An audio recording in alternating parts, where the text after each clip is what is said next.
A mensagem que eu vou trazer hoje para vocês, creio que vai ser muito edificante nas nossas vidas, embora seja um título muito conhecido de todos nós. Está lá na Epístola do Apóstolo Paulo aos Efésios, capítulo 6, versículos de 10 a 18, onde o apóstolo Paulo vai nos falar a respeito das armaduras de Deus. Aos Efésios 6, do 10 ao 18. Vamos todos ler em pé, em reverência à palavra de Deus. Está escrito: No demais, irmãos meus, fortalecei-vos no Senhor e na força do seu poder. Revesti-vos de toda a armadura de Deus, para que possais estar firmes contra as astutas ciladas do diabo. Porque não temos que lutar contra a carne e o sangue, mas sim contra os principados, contra as potestades, contra os príncipes das trevas desses séculos, contra as hostes espirituais da maldade nos lugares celestiais.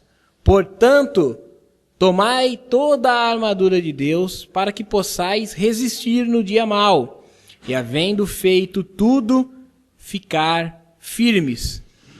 Estais, pois, firmes, tendo cingidos os vossos lombos com a verdade, e vestida a couraça da justiça, e calçados os pés na preparação do evangelho da paz, tomando sobretudo o escudo da fé, com o qual podereis apagar os dardos inflamados do maligno.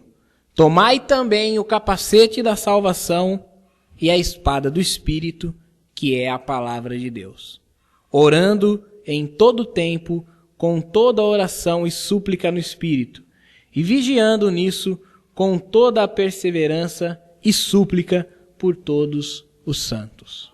Somente até aí, podeis se assentar. Como um soldado que sai para a guerra, assim o cristão deve se preparar para a vida de batalhas espirituais. Paulo inicia esse discurso nos falando a respeito da batalha espiritual. Ele inicia dizendo: No demais, irmãos meus, fortalecei-vos no Senhor e na força do seu poder. Revesti-vos de toda a armadura de Deus, para que possais estar firmes contra as astutas ciladas do diabo. Paulo nos exorta a lutarmos contra os principados, as autoridades, os governos das trevas e os exércitos espirituais da maldade que estão atuando nas regiões celestiais. Para tal é preciso estar bem preparado, com armamento e treinamento adequado. Somente com armamento e treinamento adequado é que nós conseguiremos prosseguir vitoriosos contra o diabo e suas legiões. A vida do crente é uma batalha espiritual constante. Paulo nos exorta a, depois de toda a nossa devoção, depois de toda a nossa conduta de fé, a nossa prática de fé, que nós estejamos revestidos da armadura de Deus. E que nós, revestidos dessa armadura de Deus, possamos resistir o dia mau e, havendo feito tudo, permanecer firmes. Permanecer firme, irmão. Não adianta eu pegar um soldado despreparado e levá-lo ao campo de batalha. Ainda que ele consiga algumas baixas, 2 ou 3 inimigos, se ele perder a sua vida, acabou. Eu preciso ir ao campo de batalha, vencer as minhas batalhas, vencer o nosso inimigo espiritual, mas voltar para casa, voltar dessa batalha, retornar firme, retornar em pé, para que isso possa acontecer, eu preciso das armaduras de Deus. A armadura de Deus possui 7 itens. 7 itens que são indispensáveis, insubstituíveis e se completam entre si. Lembra que Paulo nos exorta a nos revestirmos de toda a armadura de Deus e não de apenas algumas peças. Nós temos que ter em mente que Paulo tinha na sua mente, quando ele escreve as armaduras de Deus, a visão de um soldado romano. Você já assistiu os filmes de Jesus, já assistiu os filmes da Roma Antiga, e era aquela visão que ele tinha. Não era um soldado medieval com aquela armadura de cavaleiro gigante que parece um robozão, não era aquela. E também não era um soldado com coturno, colete à prova de bala e capacete, como são os de hoje. Era um soldado contemporâneo da sua época, do seu contexto, da sua cultura. Então ele inicia descrevendo as armaduras de Deus da seguinte maneira: estais, pois, firmes, tendo os vossos lombos cingidos da verdade. A primeira armadura é o cinto. O cinto é a primeira peça de um soldado, é a primeira peça que ele veste de sua armadura. Ele firma os seus lombos para que possa suportar o peso das demais peças da armadura. O cristão precisa viver uma vida de verdade e coerência entre o que ele fala e o que faz. Só assim poderá suportar as outras armas espirituais. Um soldado sem o cinto torna-se um alvo fácil. É como se estivesse desarmado. O cristão sem a verdade é como se ele estivesse desarmado. A maior investida do diabo não é contra a vida do crente. A maior investida do diabo não é contra a família. A maior investida do diabo não é contra os jovens. A maior investida do diabo não é contra os pastores. A maior investida do diabo é contra a palavra de Deus. Foi tudo que ele atacou desde o princípio. Desde o Éden, o diabo vem tentando transformar a verdade de Deus em mentira. Olha, Adão, pode comer livremente, mas do fruto da árvore que está no meio do jardim, da árvore do conhecimento do bem e do mal, dela não comereis, porque no dia em que dela comerdes, certamente morrerás. Aí vem o diabo e diz à mulher: certamente não morrereis. Quando vocês comerem dela, vocês serão como a Deus, sabendo o bem e o mal. O diabo não mentiu a respeito de que a árvore traria a eles o conhecimento do bem e do mal. Isso era verdade. O diabo mentiu a respeito do efeito que isso causaria neles. O contrário do que Deus havia dito para eles.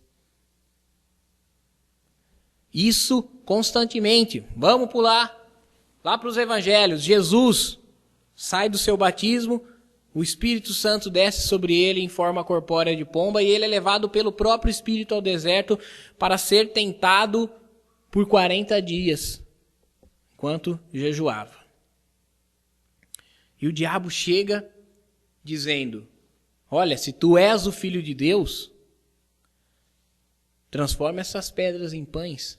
E Jesus disse: está escrito, nem só de pão viverá o homem, mas de toda a palavra que sai da boca de Deus. O diabo diz: é Bíblia então? Também está escrito que aos seus anjos dará ordem ao teu respeito para que te sustentem, a fim de que não tropeces em pedras. Então, se és filho de Deus, atira-te daqui para baixo. Jesus diz: também está escrito, não tentarás o Senhor teu Deus. O diabo, ele vai tentar lançar a mão da verdade de Deus, transformando-a numa mentira confortável, numa mentira agradável. O crente precisa, antes de mais nada, estar cingido, revestido da verdade. Não apenas no conhecimento da verdade, mas na prática da verdade. Não basta eu ser ortodoxo, ter uma verdade teórica. Eu preciso ser ortoprático. Eu preciso ter uma prática reta, uma prática verdadeira. Aquilo que eu falo deve refletir as coisas que eu faço e vice-versa. Do contrário, eu sou como os fariseus, aos quais Jesus disse aos discípulos: os fariseus se assentam na cadeira de Moisés. Fazei tudo o que eles vos disser para fazer. Porque eles são hipócritas. Eles falam e não fazem. Eles impõem fardos pesados demais que não se pode carregar, mas eles mesmos não querem os mover sequer com um dedo. Se eu me tornar como um desses, Jesus não censura os fariseus pela sua doutrina. Ao contrário, ele diz aos seus discípulos: façam tudo que eles vos mandarem. Eles estão assentados na cadeira de Moisés. Noutra oportunidade, Jesus diz assim: se a vossa justiça não exceder a dos escribas e fariseus, de maneira alguma vereis o reino de Deus. Jesus nunca censurou os escribas pela sua ortodoxia, pela sua doutrina. Ele censurava os escribas pela sua hipocrisia. Como no caso da mulher encurvada, em que Jesus propositalmente põe a mulher no centro da sinagoga, o que já seria incomum, pôr uma mulher no centro das atenções dentro da sinagoga, e a cura no sábado. Então se levanta um dos principais e diz: olha, vocês têm 6 dias, venham nesses para serem curados, mas não no sábado. E Jesus responde a ele, confronta ele e diz: hipócrita, porque se o teu jumento estiver atado à manjedoura, você não desamarra no sábado e o leva para pastar? E eu não poderia desatar essa filha de Abraão que Satanás tenha amarrado há tantos anos? Era isso que Jesus censurava, a hipocrisia. Ele dizia assim: vocês coam um mosquito e engolem um camelo. Vocês fazem vistas grossas às coisas convenientes, mas implicam com coisas insignificantes. Vocês invalidam a lei de Deus pela vossa tradição. O crente precisa, antes de tudo e mais nada, ter bem definido a verdade na sua consciência e na sua conduta, na sua doutrina e na sua prática. Porque se todas as outras armaduras forem postas sobre a vida do crente, sem que haja nele verdade, ele não suportará o peso da responsabilidade que as outras armaduras trazem. Assim como um soldado não suporta o peso da armadura, uma armadura é pesada, ela é feita de cobre, ela é feita de ferro, ela é feita de aço. Se o lombo não tiver cingido, não há coluna que aguente, não há costas que aguente. O soldado se cansa fácil, ele fica fácil de ser abatido. Era melhor estar sem armadura. O crente sem a verdade é uma presa fácil para Satanás. Jesus venceu a Satanás no deserto e Adão foi vencido no paraíso. Adão não tinha a verdade. Ou tinha, mas não quis usá-la. Mas Jesus tinha e fez bom uso. Segunda armadura de Deus é a couraça da justiça. A maior peça da armadura e também a mais notável. Protege todos os órgãos vitais, dos quais o mais importante é o coração. A couraça é aquele paramento peitoral que naquela armadura romana que eu estou pensando agora nesse momento, como Paulo deveria estar vendo, tem até aquele formato do peitoral, do abdominal, porque os romanos tinham muito do culto ao corpo. Mas ela podia ser de metal, ela podia ser feita em escamas, ela podia ser de couro. Na verdade, o termo couraça vem de couro, né? Mas ela poderia ser de couro, poderia ser também de metal, poderia ser uma peça única ou em escamas. A peça única era mais frágil, porque um tiro de flecha ou uma espada rasga fácil a lâmina de metal. Mas se ela fosse disposta em espadas, dificultava a ação cortante da arma do inimigo. E ela era encarregada de proteger os órgãos vitais. Porque eu posso até levar um ferimento no braço, nas pernas, mas se eu levar um ferimento no tórax, no abdômen, certamente o dano vai ser maior. O cristão deve manter o seu coração protegido das mãos do diabo. O coração que agrada a Deus necessita 3 características: aquebrantamento, humildade e justiça. A Bíblia diz, de tudo que se deve guardar, guarda primeiro o teu coração, porque dele procede as fontes da vida. É do coração que procede as fontes da vida. Do coração também que procede o pecado. Jesus disse, do coração o homem tira os adultérios, as mentiras, os homicídios. Nós já vimos isso. O meu coração é uma arca do meu tesouro. Se eu tenho coisas boas, eu tiro coisas boas. Se eu tenho coisas más, eu tiro coisas más do meu tesouro. Eu preciso de aquebrantamento, humildade e justiça. Aquebrantamento porque Davi profetiza para nós dizendo que os verdadeiros sacrifícios para Deus são o espírito contrito e o coração aquebrantado. Esses Deus jamais rejeitará. Salmo 51, ele diz, o Senhor não se agrada dos holocaustos, das ovelhas, dos bois, mas do coração aquebrantado e do espírito contrito.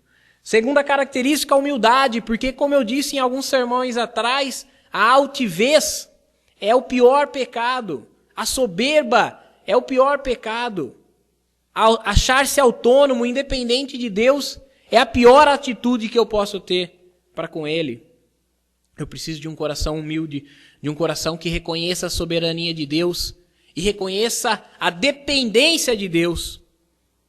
Reconheça o poder dele. Jesus expõe a igreja de Laodiceia porque ela era altiva, porque ela era soberba. E Jesus disse, você não sabe, você diz que és rico, mas és miserável, pobre, cego e nu. Quem é miserável, pobre, cego e nu, irmão? Um feto recém-abortado, largado no meio do mato. Quais as chances desse infeliz sobreviver? São as mínimas. Se ele não for acolhido, se ele não for tratado, se não houver a intervenção de adultos, de capazes, de médicos, esse abortivo irá morrer. Porque ele não pode se defender, ele não pode se aquecer, ele não pode se comunicar, ele não tem recursos, ele não tem defesa. É um miserável, pobre, cego e nu. É assim que eu e você somos. Mas pela graça de Deus, nós recebemos tudo aquilo que nós precisamos. Vestimentas de santidade. Nós recebemos a luz que nos traz a visão da verdade bíblica. Nós recebemos a proteção que vem de Deus.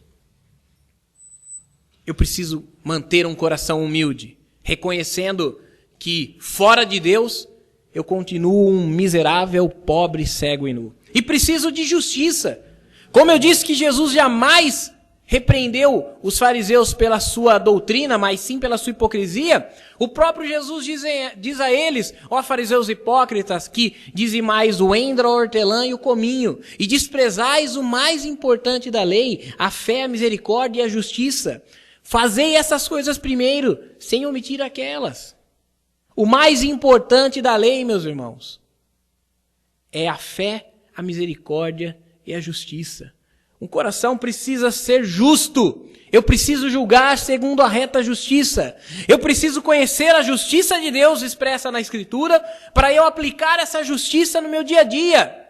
Muitas pessoas reclamam porque têm a vida atormentada de demônios, têm a vida atormentada emocionalmente, de insônias, de remorsos, de alucinações e coisas piores. A armadura de Deus serve justamente para nós resistirmos a essas ciladas. Jesus diz a respeito do perdão, que aquele que não perdoa é entregue aos atormentadores. Não há oração de libertação que expulse um demônio por um perdão não liberado. Não há pregador, não há pastor, não há oração, não há vigília, não há campanha que tire um demônio que está ali por permissão de Deus. porque aquele que não perdoa é entregue aos atormentadores. Coração aquebrantado, humilde e justo. Essa é a proteção da couraça da justiça. Terceira peça dessa armadura, calçados da paz. Paulo nos ensina que devemos sempre procurar paz com todos os homens. Para que haja paz, precisa haver 3 atitudes. Primeira atitude, palavra mansa. Provérbios 15, é a palavra mansa que desvia o furor. Se eu não tenho uma palavra mansa, é melhor que eu me cale. É melhor que eu me cale. Mas eu devo procurar palavras mansas, palavras que apacentem, palavras que acalmem os ânimos, as contendas. Eu preciso de perdão.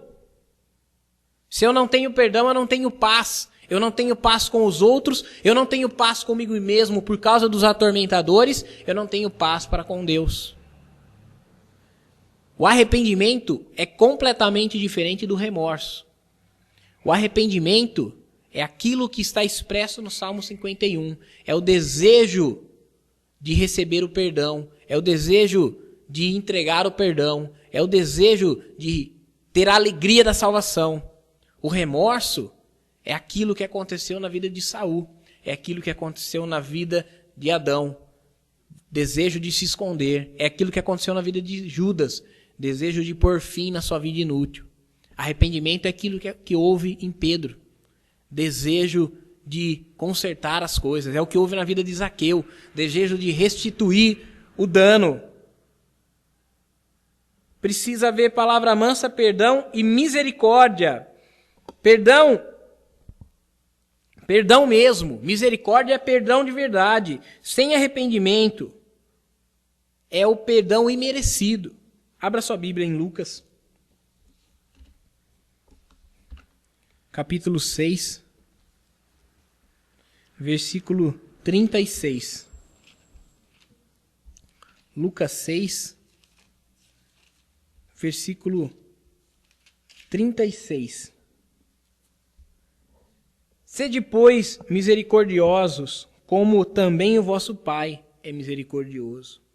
Quando nós falamos de misericórdia, nós estamos falando de perdão incondicional. Nós estamos falando de graça imerecida. E da mesma forma que eu recebi perdão incondicional e graça imerecida, eu preciso retribuir aos meus semelhantes. O cristão descalço está suscetível a tropeçar. Nunca julgue o seu irmão pelos pecados dele, porque os pecados dele apenas são diferentes dos seus. Não condene o seu irmão pelos pecados dele, porque os pecados dele são só diferentes dos seus. Significa que as pessoas devem ficar sem repreensão, Tiago? Não! A Bíblia diz que Deus repreende aqueles que o amam, porque são seus filhos, e aqueles que ficam sem disciplina são bastardos. Mas nós devemos primeiro expor o nosso irmão à verdade, ao perdão de Deus. E se ele não quer conserto, então nós trazemos a 2 ou 3 testemunhas. E se ele não quer conserto, então nós o exporemos à assembleia. E se ele não quer conserto, então nós o excluiremos. Eu não posso, diante do pecado do meu irmão, expô-lo deliberadamente à humilhação. Eu preciso ter uma palavra de misericórdia. Eu preciso ter uma palavra de consolo, de conforto, antes de qualquer julgamento. Foi o que Jesus fez com a mulher adúltera. Jesus teve uma palavra de consolo antes de qualquer julgamento. Ela merecia um conserto. Ela precisava de um conserto? Sim. Ela precisava de uma mudança de atitude? Também. Mas antes de emitir qualquer julgamento, Jesus primeiro falou do perdão que estava disponível a ela. É assim que nós devemos ser, calçados os pés com a preparação do Evangelho da Paz. Porque o Evangelho transmite paz de Deus para com o homem. Uma paz de mansidão. Jesus disse, aprendam de mim que sou manso e humilde de coração.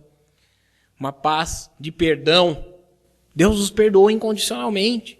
E uma paz de misericórdia, porque nós devemos nos perdoar mutuamente. A quarta peça da armadura de Deus é o escudo da fé.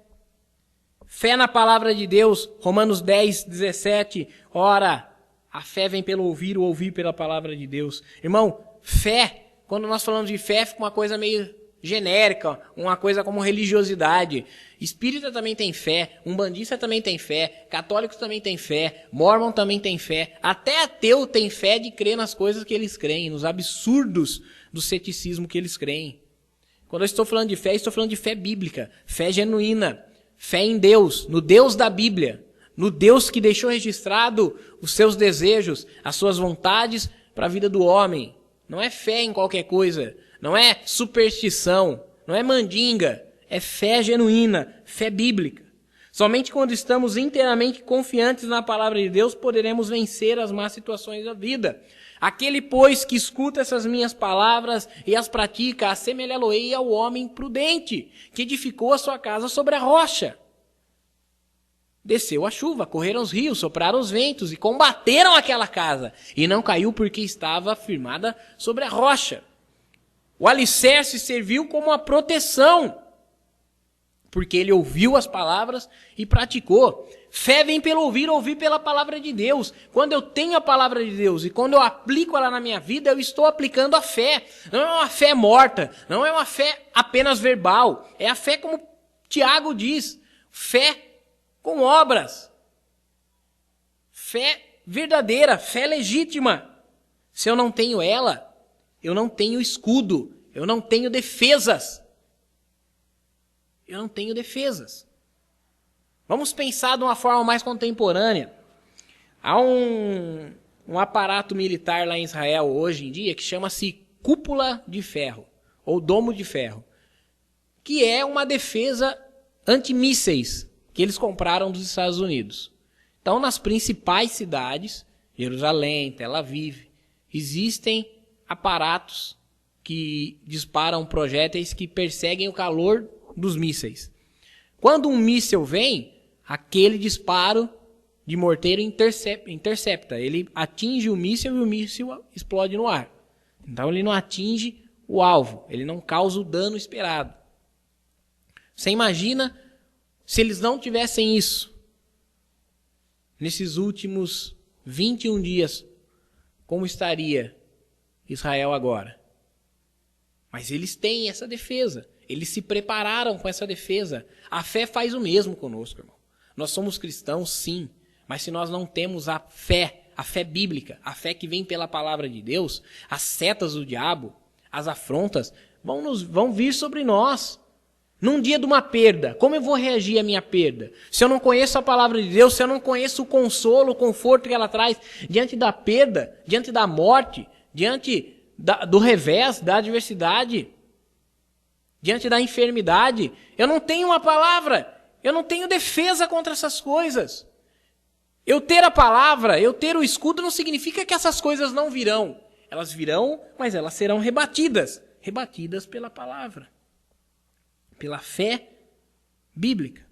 Crer que Deus é superior aos inimigos, Deus é superior às tempestades, e etc. Deus é superior às coisas que nos afligem. Ouvir as mentiras do diabo só nos trará medo, que é o oposto da fé. O medo abre as portas para o diabo operar. Se a fé abre as portas para Deus operar, o medo abre as portas para o diabo operar. Porque o medo é o oposto da fé. Quinta peça, capacete da salvação. Abra sua Bíblia comigo em Colossenses, capítulo 3, versículo 2. Colossenses, capítulo 3, versículo 2. Pensai nas coisas que são de cima, e não nas que são da terra. Ter a mente protegida de coisas mundanas. O capacete protege a minha cabeça, Protege toda a minha cabeça. Não só o meu cérebro, não só o crânio. Proteger a minha cabeça, a minha mente das coisas mundanas e alimentá-la das coisas santas nos fará ter a mente protegida. Faz com que nós não percamos a cabeça. 3 atitudes governam o estado da mente. Estão na cabeça. O que eu vejo, o que eu ouço e o que eu falo. O que eu vejo, o que eu ouço e o que eu falo. Proteja a sua cabeça, irmão. Proteja os seus olhos. Proteja os seus ouvidos. Proteja a sua boca. Pense nas coisas que são de cima. Ocupe a sua mente, o seu tempo com coisas que são de cima e não com coisas que são terrenas. 6ª peça da armadura. 6ª arma. Espada do Espírito. A palavra de Deus. O escudo e a espada estão diretamente ligados à palavra de Deus. Porque o escudo é o escudo da fé, que vem pelo ouvir, ouvir pela palavra de Deus. E a espada é a própria palavra de Deus.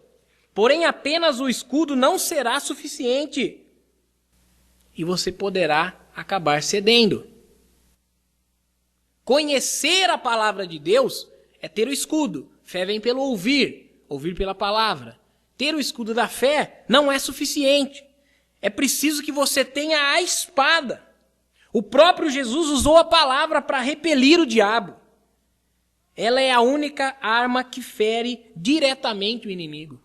Em todo o aparato militar do soldado, a única arma de ataque é a espada. O cinto é de defesa, a couraça é de defesa, calçado de defesa, escudo de defesa, capacete de defesa. Todas são paramentos de proteção. Mas a espada é um aparelho de ataque. A espada é que fere de fato o inimigo. Eu preciso ouvi-la, ter o escudo, mas também pronunciá-la, ter a espada. O meu Jesus, quando vier na sua glória, ele virá com a espada aguda que sai dos seus lábios. E nós que somos cristãos, somos semelhantes a Cristo. Nós temos que ter a palavra de Deus aguda nos nossos lábios. Temos que ter a palavra de Deus aguçada. Temos que ter a palavra de Deus afiada. Nós temos que ter a resposta bíblica na ponta da língua, nos lábios. Quem tem a palavra de Deus nos lábios resiste o inimigo. Quem tem a palavra de Deus nos seus lábios vence o diabo. E a 7ª e última arma, que é a menos citada, ou pelo menos dos sermões que eu já ouvi sobre armaduras de Deus, nunca ouvi a 7ª e última armadura ser pregada. Ela está no texto, mas ninguém prega. A 7ª e última armadura, a 7ª e última arma da armadura de Deus é versículo 18. Efésios, capítulo 6, versículo 18, lá no texto base nosso, diz assim: orando em todo o tempo com toda a oração e súplica no Espírito, vigiando nisto com toda a perseverança e súplica por todos os santos. A oração, irmãos, a oração faz parte das armaduras de Deus. Outra arma indispensável para o soldado de Cristo é a oração, indispensável. Crente que não ora, não se comunica com seu general, não se comunica com seu capitão. Como soldados que se comunicam com a liderança no campo de batalha, assim o cristão deve se comunicar com o general, levando a ele as suas necessidades e de seus companheiros pela oração intercessória. Veja que Paulo fala, toda a súplica pelos santos. Os santos são seus irmãos na fé. Você deve orar por você e pelos seus irmãos. Dá para imaginar uma guerra contemporânea, irmão, com uma crise no setor de comunicações?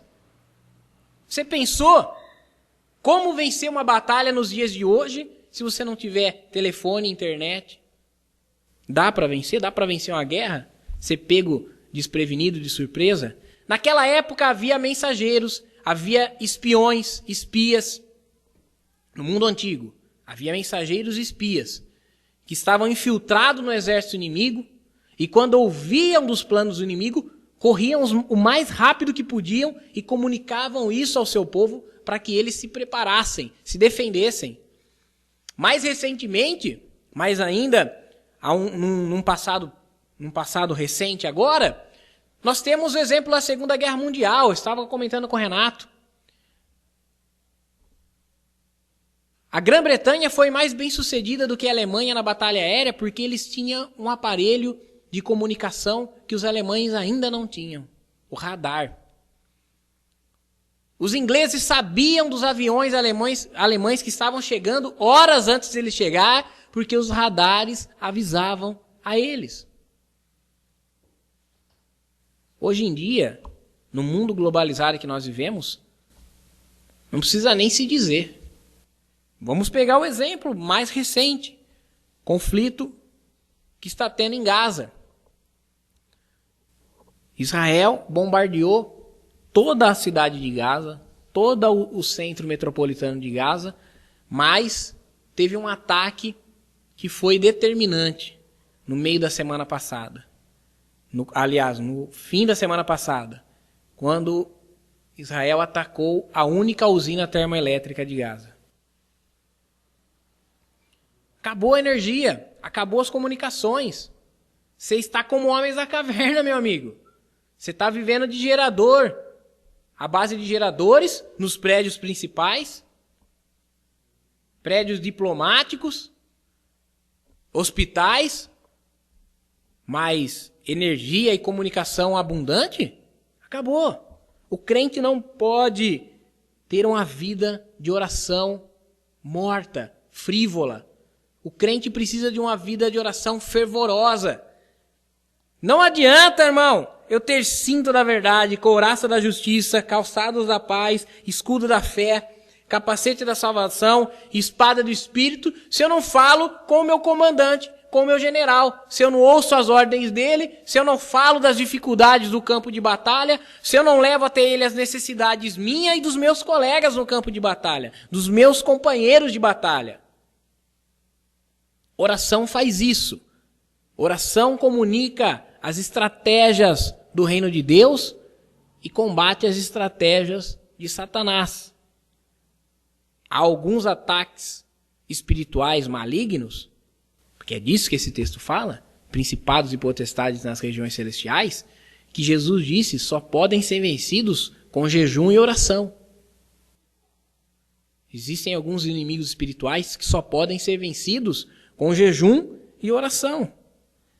Irmãos, nós estamos numa guerra acirrada e ainda por cima nos seus momentos finais. Por todo o custo, as tropas de Satanás tentarão avançar e tomar o máximo de vida que puderem. Porque sabe que sua derrota é certa. Satanás conhece bem o seu destino. Satanás teme e estremece. Cada cristão vacilante é uma presa fácil nas mãos desses impiedosos inimigos. Nós precisamos nos alistar nas forças da luz e sermos vencedores em Cristo. Nós precisamos despertar agora, sermos vigilantes, nos colocarmos no posto, na torre de vigia e assumirmos o nosso papel de soldado. Nós somos membros de um reino e não de um clubinho. Igreja é reino de Deus. Reino de Deus tem autoridade. Reino de Deus está em batalha.